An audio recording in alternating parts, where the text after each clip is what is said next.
Hi everyone, welcome to back my YouTube channel S K juicery. आज के इस video के अंतर्गत क्लास 10th का चैप्टर नंबर जो 5 है, खनिज और ऊर्जा संसाधन, उसके बारे में हम आज अध्ययन करेंगे। तो देखना, चैप्टर नंबर अपना कौन सा है? खनिज और ऊर्जा संसाधन।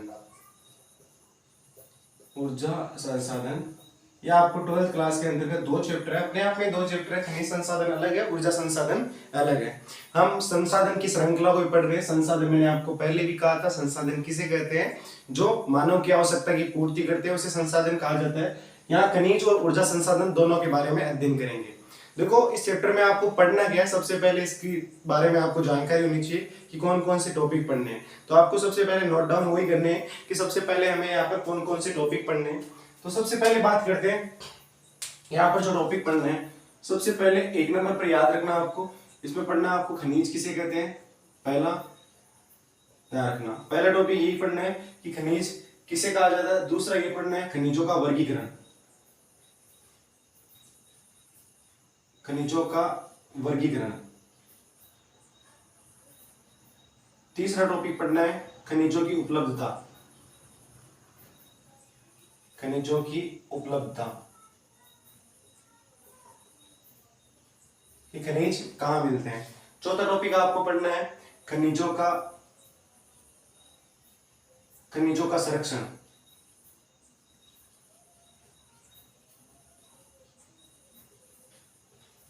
इसके अलावा पांचवा टॉपिक आपको यहां पर पढ़ना है ऊर्जा संसाधन।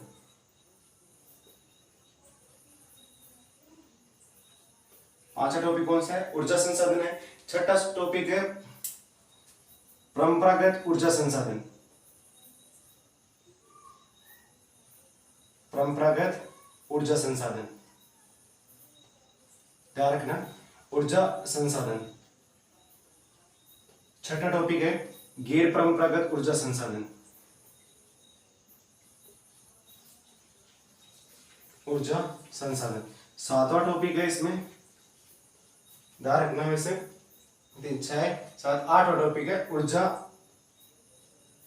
संसाधनों का संरक्षण।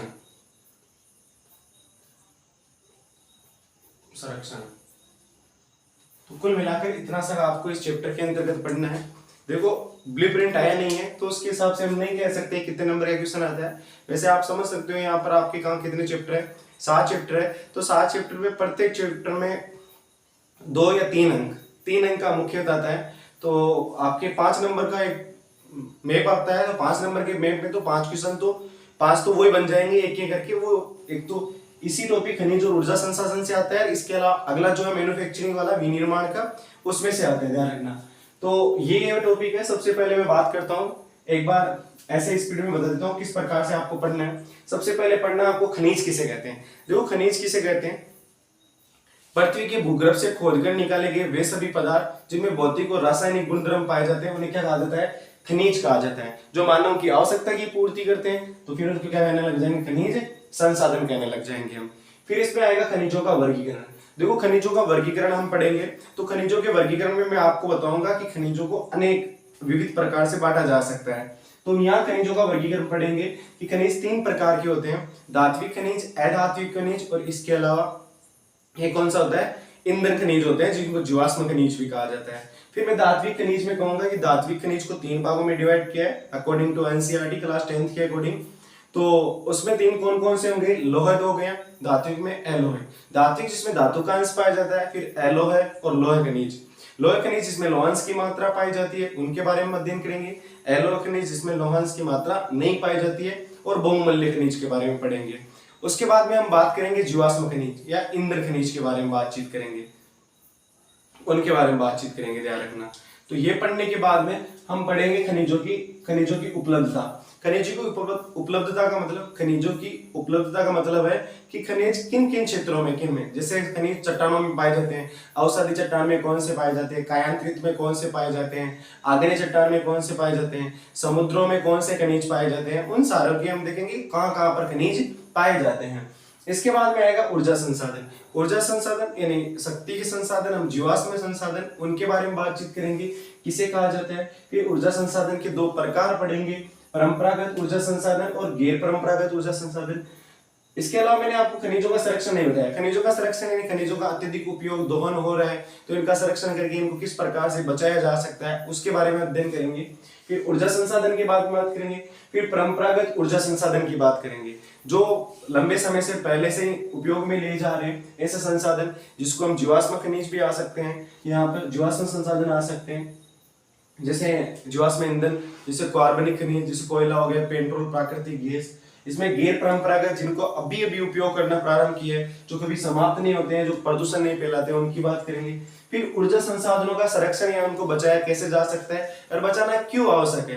और इसके अलावा एक टॉपिक और याद रखना, खनिज संसाधनों का महत्व पढ़ेंगे इसमें। तो इस प्रकार से सारे टॉपिकों का इसमें क्या करेंगे, हम अध्ययन करेंगे। तो देखो इस वीडियो की स्टार्ट करते हैं सबसे पहले खनिज से।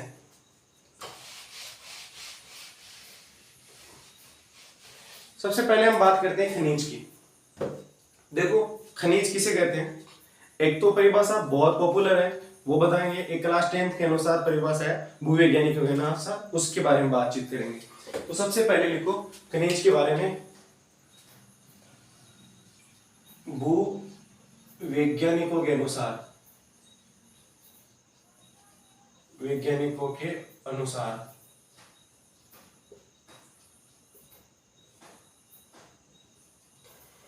आपको अलग अलग पेन से लिखना है और अच्छे से नोट्स बनाने हैं।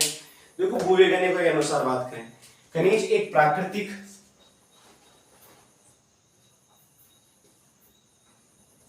खनिज एक ध्यान रखना किसके अनुसार पढ़ रहे हैं हम, भूवैज्ञानिकों के अनुसार। खनिज एक प्राकृतिक रूप से विद्यमान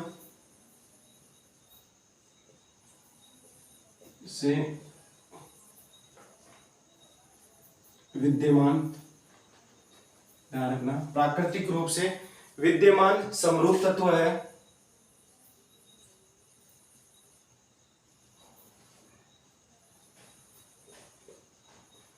खनिज एक प्राकृतिक रूप से विद्यमान समरूप तत्व है। इसकी एक निश्चित आंतरिक संरचना होती है, इसकी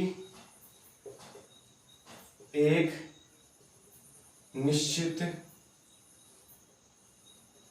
आंतरिक संरचना होती है, आंतरिक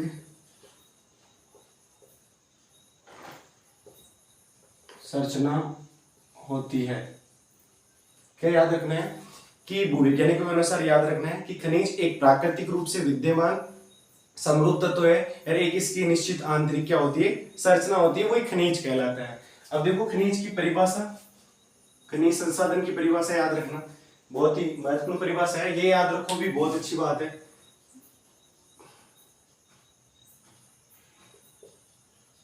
खनिज संसाधन किसे कहते हैं, देखना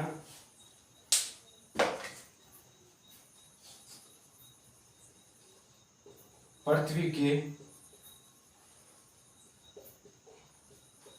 भूगर्भ को, पृथ्वी के भूगर्भ से खोदकर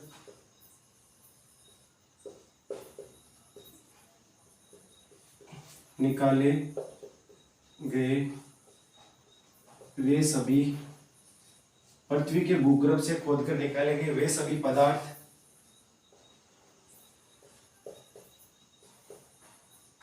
जिनमें भौतिक व रासायनिक, भौतिक व रासायनिक गुणधर्म, भौतिक व रासायनिक गुणधर्म पाए जाते हैं, पाए जाते हैं। अगर खनिज की परिभाषा पूछे ना तो यहां तक लिखना है, अगर साथ में संसाधन लिखा हुआ है तो आपको लिखना है भौतिक व रासायनिक गुणधर्म पाए जाते हैं तथा वो मानव की आवश्यकता की पूर्ति करता है, आवश्यकता की पूर्ति करते हैं, उन्हें खनिज संसाधन कहा जाता है। जो मानव की आवश्यकता की पूर्ति करते हैं उन्हें क्या कहा जाता है? खनिज संसाधन कहा जाता है। ध्यान रखना ये बात विशेष तौर पर। अब देखो खनिज पाए क्या जाते हैं, जैसे पृथ्वी का ऊपरी भाग है, पृथ्वी का क्रस्ट, उसमें भी बहुत सारे खनिज पाए जाते हैं। अब देखना मैं आपको बता रहा हूँ कुछ, जैसे मान लेना ये हमारी पृथ्वी है, पृथ्वी का आंतरिक भाग है जो ये लगभग 6371 किलोमीटर है, जो 3 भागों में डिवाइड है, आपको पता है इसकी 3 लेयर्स होती है। ऊपर वाली जो होती है वो क्रस्ट होती है, ध्यान रखना। इसके अलावा ये वाला भाग मेंटल कहलाता है, और इसके अलावा ये वाला भाग क्या कहलाता है? कोर कहलाता है। पूरी पृथ्वी है ना बहुत सारे खनिजों से बनी हुई है। पृथ्वी का ऊपरी भाग सबसे ज्यादा किससे? पृथ्वी की ऊपरी परपटी में सबसे ज्यादा ऑक्सीजन पाई जाती है, इसके अलावा लोहा पाया जाता है, सिलिका पाया जाता है, मैग्नीशियम, मैग्नीज वगैरह वगैरह, यहाँ पर क्या पाए जाते हैं? खनिज पाए जाते हैं। तो पृथ्वी के आंतरिक भाग से या जैसे दुर्बलता मंडल से जो लावा निकल रहा है ज्वालामुखी के रूप में जब, तो वो इससे जैसे पर्वत और पठार पर्वत बनते हैं, पठार बनते हैं, तो उनमें भी बहुत सारे क्या पाए जाते हैं? खनिज उन्हीं में पाए जाते हैं। तो इसी प्रकार से खनिज पाए जाते हैं, ध्यान रखना आप। वो हम देखेंगे, बात करेंगे। नेक्स्ट पॉइंट लिखना आपको, खनिज अनेक रूपों में पाए जाते हैं। खनिज अनेक रूपों में, खनिज अनेक रूपों में पाए जाते हैं। ध्यान रखना, खनिज अनेक रूपों में पाए जाते हैं, जिसमें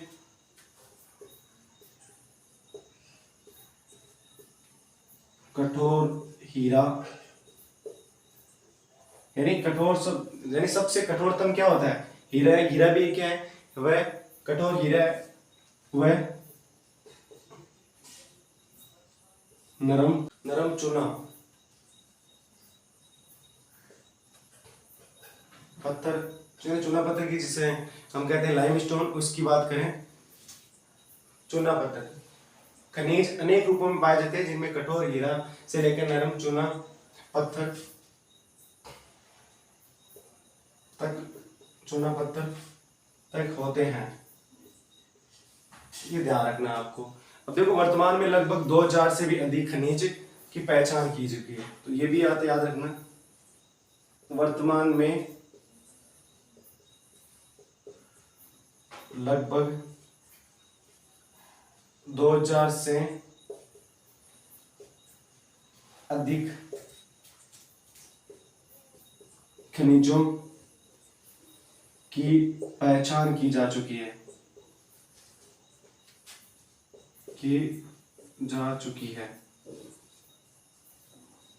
लगभग कितने हजार? 2000 से भी अधिक खनिजों क्या की जा चुकी है? पहचान की जा चुकी। देखो खनिजों का वर्गीकरण आगे हम पढ़ेंगे, ये याद रखना। खनिज की मुख्य बातें ये हो गई, आपको याद रखना है। खनिज किसे कहते हैं? भूवैज्ञानिकों के अनुसार एक परिभाषा ये भी याद रखना है आपको कि भूवैज्ञानिकों के अनुसार क्या याद रखना है आपको? खनिज एक प्राकृतिक रूप से विद्यमान समरूप तत्व है, तो जिसमें एक जिसकी क्या होती है? निश्चित आंतरिक संरचना होती है, उसका स्ट्रक्चर क्या होता है? निश्चित होता है। इसके अलावा एक परिभाषा ये याद रखना, पृथ्वी के आंतरिक भाग से खोद कर निकाले गए वे सभी पदार्थ जिनमें भौतिक व रासायनिक गुणधर्म पाए जाते हैं, खनिज कहलाते हैं। इसके अलावा ध्यान रखना, खनिज वर्तमान में बहुत सारे हैं। खनिज कठोर से लेकर, कठोर हीरा से लेकर नरम चीका युक्त मिट्टी तक की बात करें। इसके अलावा चीका, चूना पत्थर जो एक क्या होती है? बिल्कुल नरम होता है। चूना पत्थर जो हम पढ़ेंगे रूपांतरित रूप में परिवर्तित हो जाता है, संगमरमर बन जाता है, CaCO3, जिसमें कैल्शियम कार्बोनेट की मात्रा, जिसे कैल्शियम कार्बोनेट कहते हैं हम, तो उसकी हम बातचीत करेंगे। अब हम यहाँ पढ़ेंगे खनिजों का वर्गीकरण, तो ध्यान रखना, तो इनको डिटेल से आपको लिख लेना है।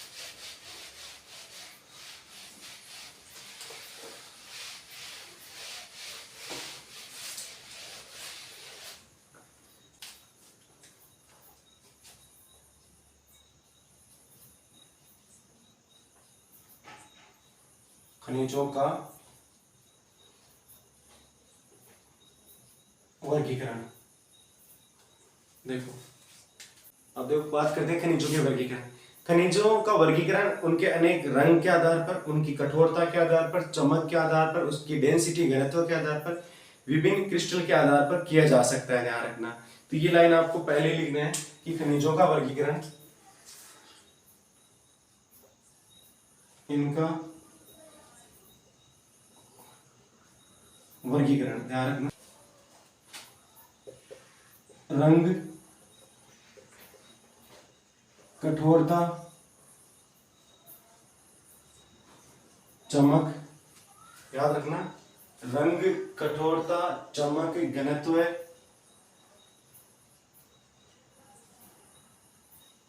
घनत्व याद रखना, चमक, घनत्व, क्रिस्टल, क्रिस्टल आदि के आधार पर किया जाता है, के आधार पर किया जाता है, आदि के आधार पर किया जाता है। हम यहाँ पर खनिजों का वर्गीकरण, सामान्य वर्गीकरण पढ़ेंगे, ध्यान रखना, खनिजों का वर्गीकरण ना जो क्या है, सामान्य वर्गीकरण पढ़ेंगे। तो सबसे पहले खनिजों के वर्गीकरण की बात करें तो इसको बहुत भागों में, 3 भागों में विभाजित किया गया है। कौन कौन से? धात्विक खनिज, अधात्विक खनिज और ऊर्जा खनिज के बारे में इनका वर्गीकरण है। तो सबसे पहले 1 नंबर पर बात करते हैं धात्विक खनिज। धात्विक खनिज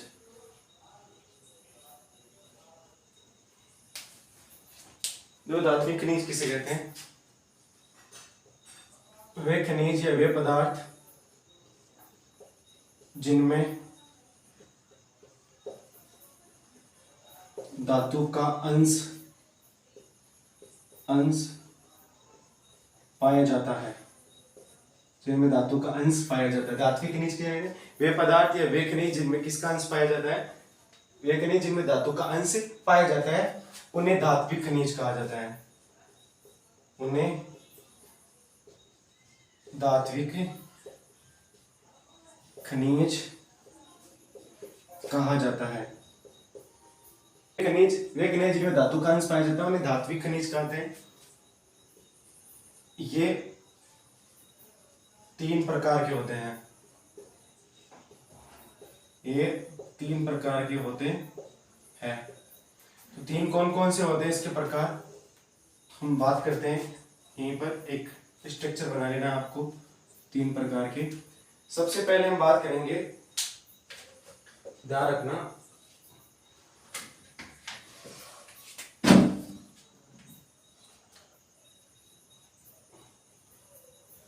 लौह खनिज। सबसे पहले 1 नंबर पर कौन सा आ जाएगा? लौह खनिज। 1 नंबर पर कौन सा? लौह खनिज। फिर अलोह खनिज, अलोह खनिज। इसके अलावा बहुमूल्य खनिज। वैसे बहुमूल्य खनिज अलोह खनिज के अंतर्गत ही आते हैं। ध्यान रखना, इनकी परिभाषा भी याद रखना, साथ साथ में याद क्या रखना है? ऐसे खनिज अयस्क जिनमें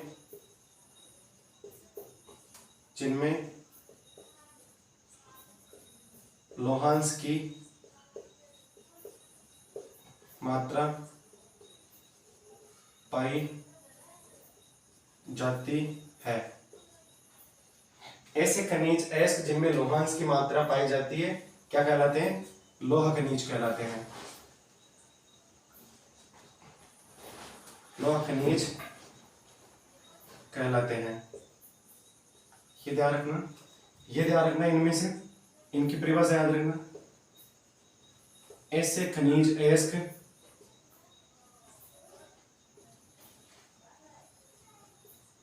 जिनमें लोहांश की मात्रा नहीं पाई जाती है, जिनमें लोहांश की मात्रा नहीं पाई जाती, ध्यान रखना। अब इसके उदाहरण याद रखना, जैसे उदाहरण याद रखना, ये पूछ जाने की संभावना है। लोहा अयस्क, लोहा अयस्क। इसके अलावा क्या हो जाएगा? कोबाल्ट। इसके अलावा निकल और मैग्नीज। ये प्रमुख खनिज इसके अंतर्गत आ जाएंगे। एलॉय खनिज के अंतर्गत खूब सारे आते हैं, वैसे ध्यान रखना। एलॉय खनिज जिसके अंतर्गत नहीं पाया जाता, लोहांश की मात्रा नहीं पाई जाती। तांबा हो गएगा, जस्ता हो जाएगा, सीसा, तांबा, जस्ता, सीसा, इसके अलावा सोना, चांदी, ये सारे के सारे इसके अंतर्गत ही आते हैं। तो कुछ बहुमूल्य खनिज के बारे में जिनका मूल्य बहुत अधिक होता है तो वो भी याद रख लेना। वैसे मैंने आपको पहले ही कहा था कि जैसे सोना है तो सोना एलॉय खनिज के अंतर्गत आता है, लेकिन आपकी किताब में इसका वर्गीकरण अलग से कर रखा है। सोना हो जाएगा, चांदी, प्लेटिनियम, प्लेटिनम, ध्यान रखना,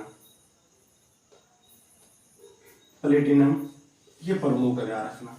तो इनका आप विशेष तौर पर ध्यान रखना। कौन कौन से खनिज है धात्विक खनिज के अंतर्गत? वे खनिज जिसमें धातु का अंश पाया जाता है धात्विक खनिज कहलाते हैं। 3 प्रकार के होते हैं, लोह खनिज, एलॉय खनिज और बहुमूल्य खनिज होते हैं। ये आपको नोट डाउन कर लेने हैं। उसके बाद में बात करते हैं अधात्विक खनिज के बारे में।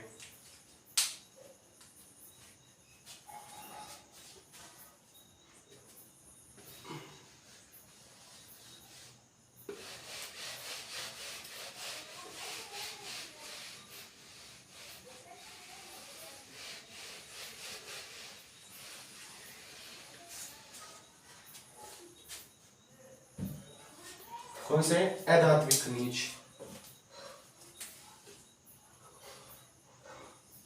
ए का मतलब उपसर्ग है, ए उपसर्ग लगा हुआ जिसका मतलब क्या होता है? नहीं। तो ऐसे खनिज जिसमें धातु का अंश नहीं पाया जाता है वह अधात्विक खनिज कहलाते हैं। वे खनिज जिसमें धातु का अंश नहीं पाया जाता है, नहीं पाया जाता है, उन्हें अधात्विक खनिज कहा जाता है। उन्हें अधात्विक खनिज कहा जाता है, ध्यान रखना। ऐसे खनिज जिनमें धातु का अंश नहीं पाया जाता, तो वे खनिज जिनमें धातु का अंश नहीं पाया जाता उन्हें अधात्विक खनिज कहते हैं। इसके कुछ आपको उदाहरण याद रखने हैं, जैसे नमक, अब्रक, पोटास,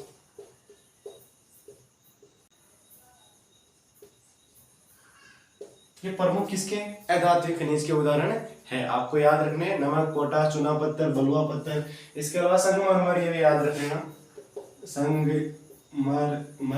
संगमरमर वो जो किससे आपको पता है, चूना पत्थर का रूप परिवर्तित, चूना पत्थर अवसादी चट्टान है और संगमरमर एक रूपांतरित चट्टान है। तो ये आपको विशेष तौर पर याद रखना है। अगले कुछ बात कर लेते हैं, आपकी किताब में दे रखा है, देखो दे रखा है कि भूगोलवेत्ता और भूवैज्ञानिकों द्वारा किस प्रकार से यानी खनिजों के बारे में दे रखा है। तो देखो बात करते हैं सबसे पहले भूगोलवेत्ता द्वारा कि भूगोलवेत्ता खनिजों के बारे में क्या करते हैं, खनिजों का अध्ययन कैसे करते हैं। तो सबसे पहले बात करते हैं भूगोलवेत्ता या भूगोलविद खनिजों का अध्ययन। देखो भूगोलविद खनिजों का अध्ययन किस रूप में करते हैं इसके बारे में हम बातचीत करेंगे। तो सबसे पहले हम बात करते हैं भूगोलविद खनिजों का अध्ययन भूपृष्ठ के एक अंश के रूप में करते हैं। भूगोलविद ये ध्यान रखना, ये खनिजों का अध्ययन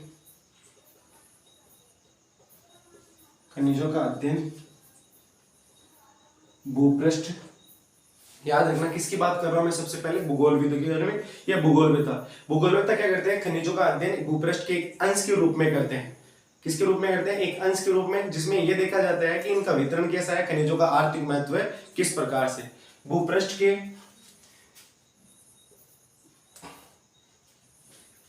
खनिजों का अध्ययन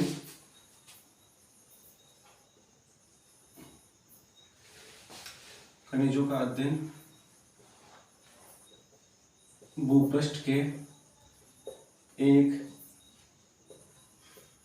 अंश के रूप में करते हैं। किसके? भूपृष्ठ के एक अंश के रूप में अध्ययन करते हैं। किसका अध्ययन करते हैं? खनिजों का, ध्यान रखना। नेक्स्ट पॉइंट आप याद रखना है, भूगोलवेत्ता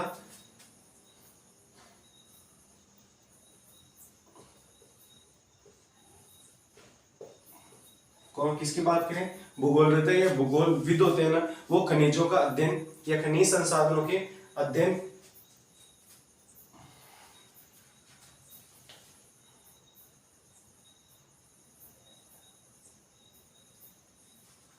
देखो भूगोलविदा खनिज संसाधनों, इसकी बात करें भूगोलविदा खनिज संसाधनों के वितरण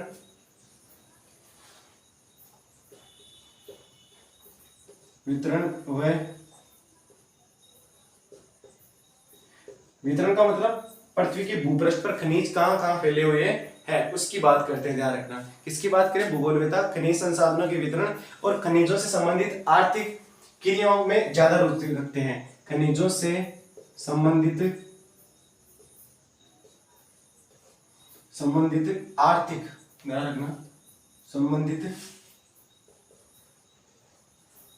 आर्थिक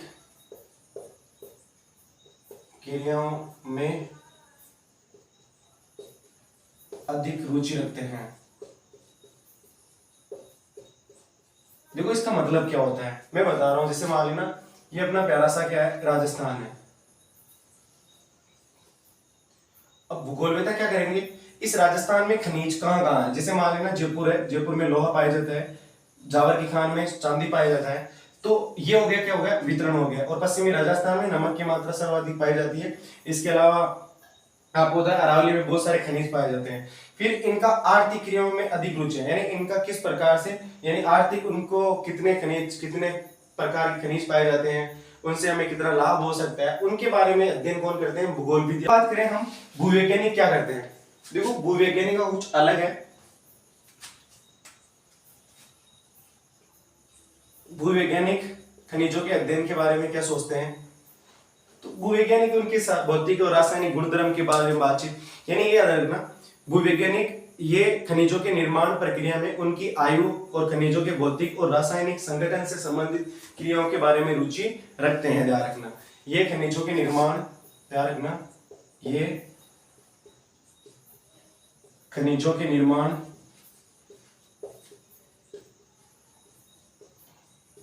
किसके निर्माण, कौन, भूवैज्ञानिक, यानी भूवैज्ञानिक किसके बारे में, खनिजों के निर्माण के बारे में। ध्यान रखना, निर्माण प्रक्रिया, उनकी आयु, निर्माण प्रक्रिया,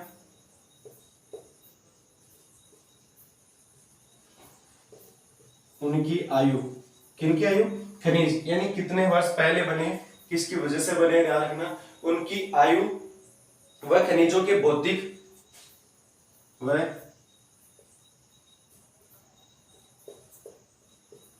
खनिजों के भौतिक व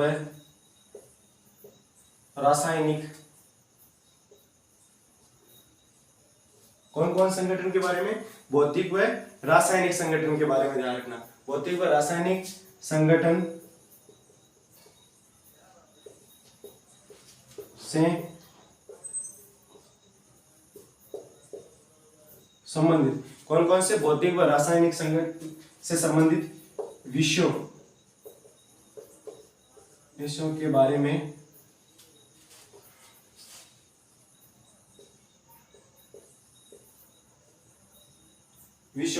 ध्यान रखना, जानकारी रखते हैं, बारे में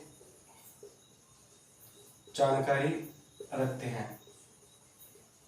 यानी देखते हैं कि खनिज में कौन कौन से भौतिक और रासायनिक संगठन पाए जाते हैं उसके बारे में। इसके अलावा उनका निर्माण कैसे हुआ खनिज का, और तथा उनकी आयु कितने वर्ष पुराने हैं ये खनिज, इनके बारे में अध्ययन कौन करते हैं, भूवैज्ञानिक करते हैं। जबकि इनका जो भूगोलविद है ना, वो कहां कहां पर पाए जाते हैं, उनका आर्थिक महत्व किस प्रकार से, इनके बारे में जानकारी कौन देते हैं, भूगोलविद। आपको पता है, मैं क्लास में भी इसके बारे में आपको बता चुका हूं, ध्यान रखना। अगला टॉपिक अपना खनिजों में उपलब्धता, ध्यान रखना। नेक्स्ट टॉपिक अपना क्या है, खनिजों की उपलब्धता।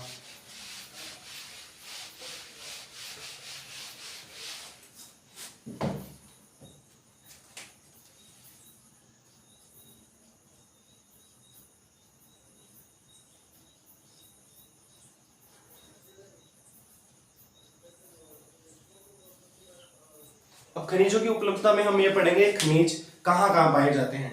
तो हम सबसे पहले हम बात करेंगे खनिज होते क्या है, हमने बात कर ली थी कहाँ कहाँ पाए जाते हैं, वर्गीकरण पढ़ लिया था। अब ये देखेंगे खनिज कौन कौन से क्षेत्र में पाए जाते हैं। तो सबसे पहले हम बात करते हैं अयस्क के बारे में।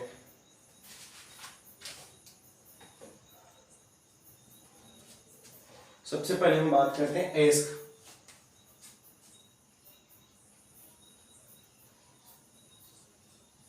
अयस्क क्या होता है? जिन कच्ची धातुओं से, याद रखना, जिन कच्ची धातुओं से खनिज प्राप्त करते हैं उन्हें अयस्क कहते हैं। अयस्क कहते हैं, ध्यान रखना अयस्क के बारे में याद रखना। जिन कच्ची धातुओं से हम क्या प्राप्त करते हैं, खनिज प्राप्त करते हैं, उन्हें क्या कहते हैं, हम अयस्क कहा जाता है। ध्यान रखना। अब खनिज है ना, खनिज निम्न सेल समूह में पाए जाते हैं। ध्यान रखना कौन कौन से क्षेत्र, कौन कौन से सेल समूह में खनिज पाए जाते हैं, तो ध्यान रखना खनिज निम्न सेल समूह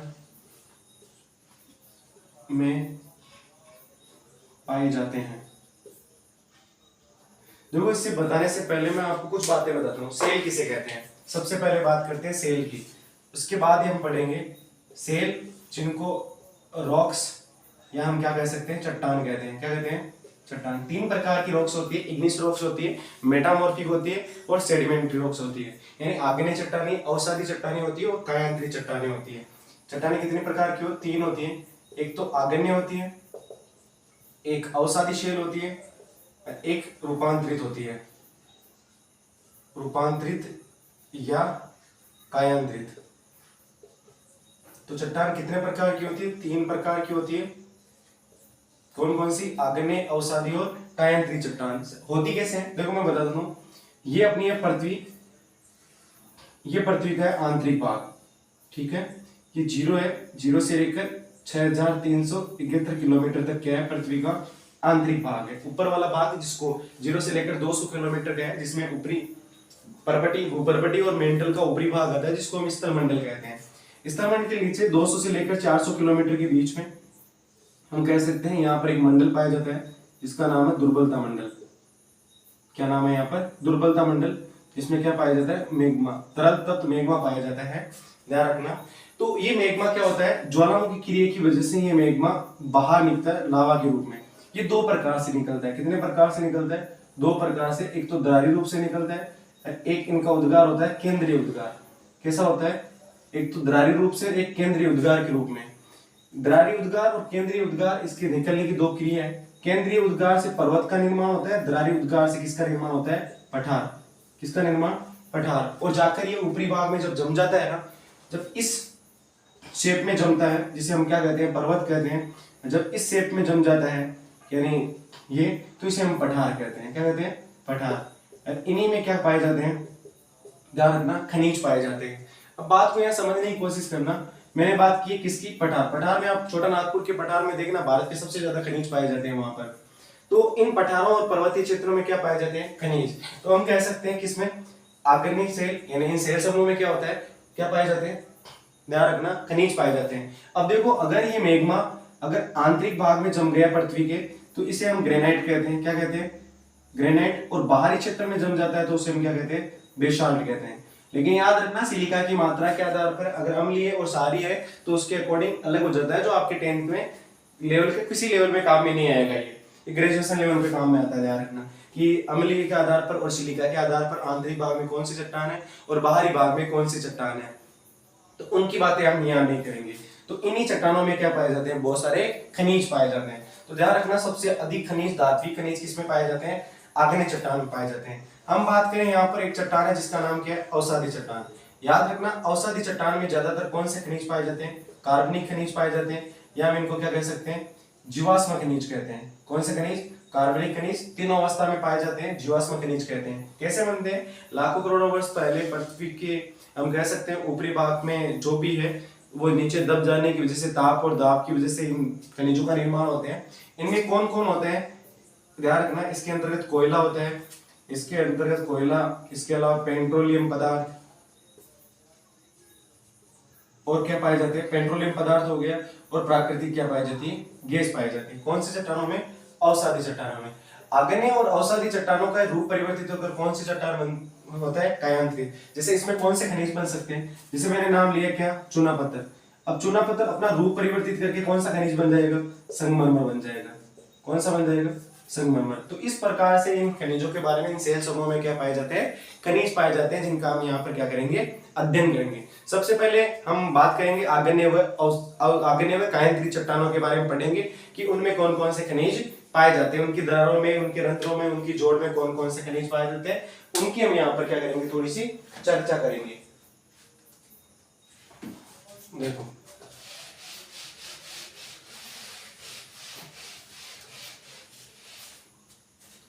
तो एक नंबर पर ध्यान रखना आप, सबसे पहले आग्नेय व कायांतरित चट्टानें।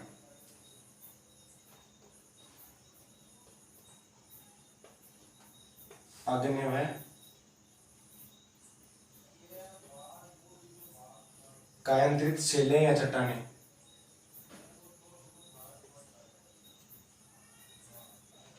इन चट्टानों में कौन से खनिज पाए जाते हैं, रखना। इन चट्टानों में खनिज दरारों के अंतर्गत, जोड़ों के अंतर्गत, रंध्र के भ्रंशों के अंतर्गत, या हम कह सकते हैं इसमें जो विदर होते हैं ना, इनमें मिलता है। इनका अधिकतर जो निर्माण होता है उस समय होता है जब ये चट्टानें तरल या गैसीय अवस्था में होती है, और ये दरारों के सारे ऊपरी भूपृष्ठ की ओर क्या करती है, ये प्लाइन करती है, मूवमेंट करती है, जिससे बहुत सारे जिंक, सीसा, जस्ता इसी में पाए जाते हैं। ध्यान रखना। देखो सबसे पहले ध्यान रखना, इसमें खनिज, ध्यान रखना, किसमें, आग्नेय व कायांतरित चट्टानों की बात करें, ध्यान रखना, इसमें खनिज दरारों,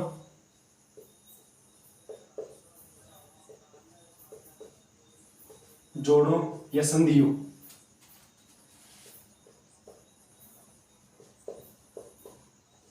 भ्रंशों, विदरों में पाए जाते हैं,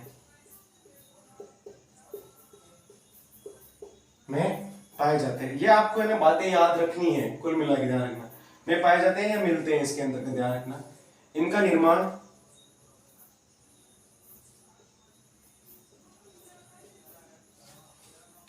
ध्यान रखना, इन खनिजों का निर्माण भी अधिकतर उस समय, ध्यान रखना, इनका निर्माण भी अधिकतर उस समय होता है जब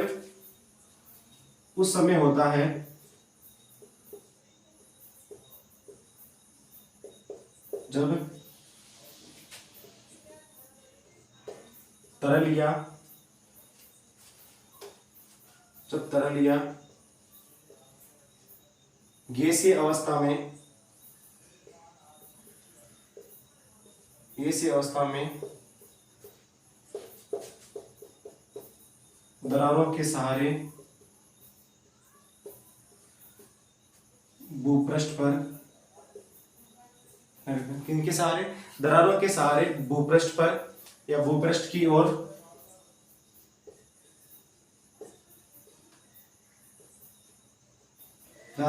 किसके सहारे, दरारों के सहारे भूपृष्ठ की ओर, किसकी ओर आ जाते हैं, भूपृष्ठ की ओर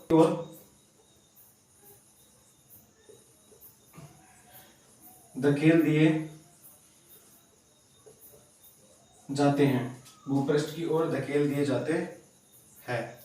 उदाहरण के रूप में लिखना आपको, जैसे आप लिख सकते हो सीसा, किस किस के बारे में, सीसा हो गया, जस्ता हो गया, याद रखना, सीसा हो गया, जस्ता हो गया, तांबा हो गया, याद रखना, चांदी होगी, ये प्रमुख खनिज है, आग्नेय व कायांतरित चट्टानों में पाए जाते हैं। नेक्स्ट बात करते हैं अवसादी चट्टानों में। तो ध्यान रखना, अवसादी चट्टानों में भी बहुत सारे खनिज परतों के रूप में पाए जाते हैं। 2 नंबर ध्यान रखना,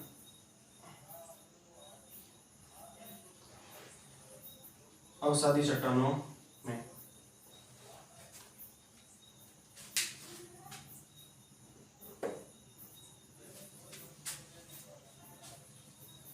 याद रखना इन चट्टानों में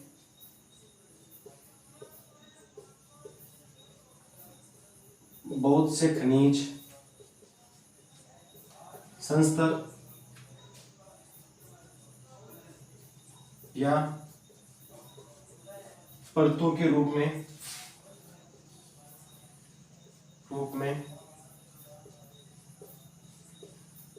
पाए जाते हैं।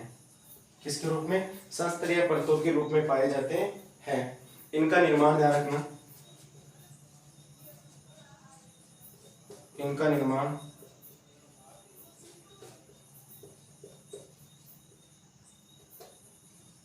क्षैतिज, ध्यान रखना इनका निर्माण क्षैतिज परतों में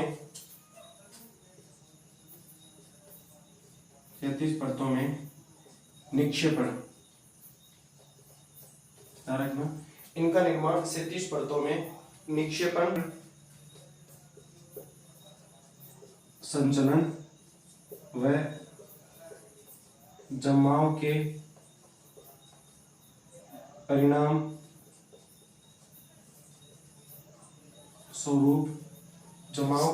स्वरूप होता है। ध्यान रखना जमाव के परिणाम स्वरूप होता है ना। नेक्स्ट पॉइंट, इसमें प्रमुख खनिज पोटास, नमक, कोयला,